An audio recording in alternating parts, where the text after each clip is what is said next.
Donald Trump has imposed unjustified tariffs on what Canadians build, sell, and rely on to make a living. He is attacking Canadian families, workers, and businesses, and leaders in Ontario say they cannot and will not allow him to succeed. Ontario, Canada's leading energy hub, has now imposed a 25% electricity export fee, equal to nearly $7 per megawatt hour. This is not just a trade measure, but the first step in a potential large-scale energy crisis across North America. Premier Doug Ford has warned that Ontario is prepared to completely cut off electricity exports to the United States if tensions escalate. That single decision put at least 3 U.S. states, New York, Michigan, and Minnesota, on high alert. The North American electricity grid is deeply interconnected. If one link is disrupted, the entire system is at risk. Experts say Ontario's move directly threatens U.S. grid stability, raising the possibility of widespread blackouts. From Manhattan skyscrapers to Detroit's factories to frozen towns in Minnesota, millions could be left in darkness. This would not just mean lights going out. Clean water, transportation, telecommunications, and medical services would all be paralyzed. The issue is no longer technical. It is political. Electricity is being used as leverage, with the potential to shake a trillion-dollar economy and impact millions of American lives. New York, the financial and cultural hub of the U.S., relies heavily on Canadian power.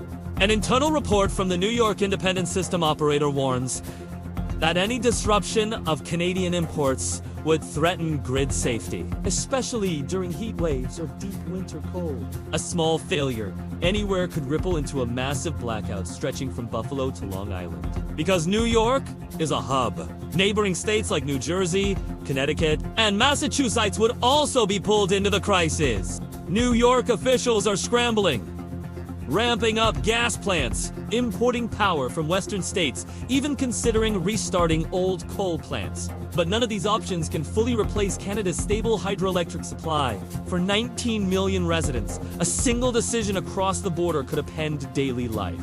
Michigan, America's industrial heartland, also depends on Ontario's electricity. Power flows across the Detroit and St. Clair rivers stabilize Michigan's grid and help keep prices under control. While Michigan can produce much of its own power, losing Ontario's backup supply would cause wholesale prices to spike almost immediately.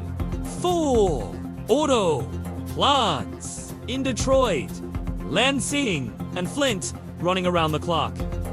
Higher electricity costs could mean reduced production or temporary shutdowns. The impact would ripple through supply chains and threaten tens of thousands of jobs. The loss of Ontario's supply also weakens Michigan's ability to handle emergencies, such as sudden plant outages or transmission failures. A single disruption could become much harder to contain. Experts warn that summers with soaring air conditioning demand, or winters with heavy heating needs, could push Michigan's grid into dangerous territory.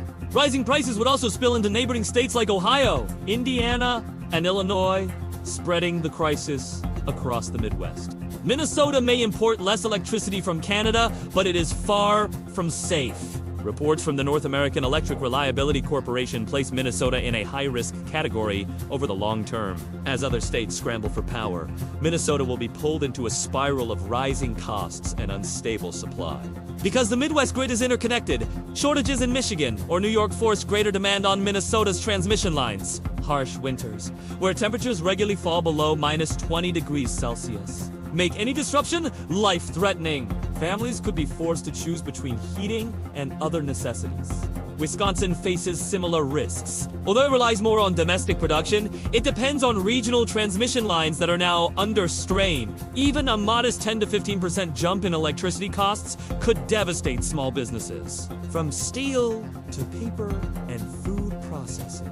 Rolling blackouts are possible if a single transmission line fails during peak demand.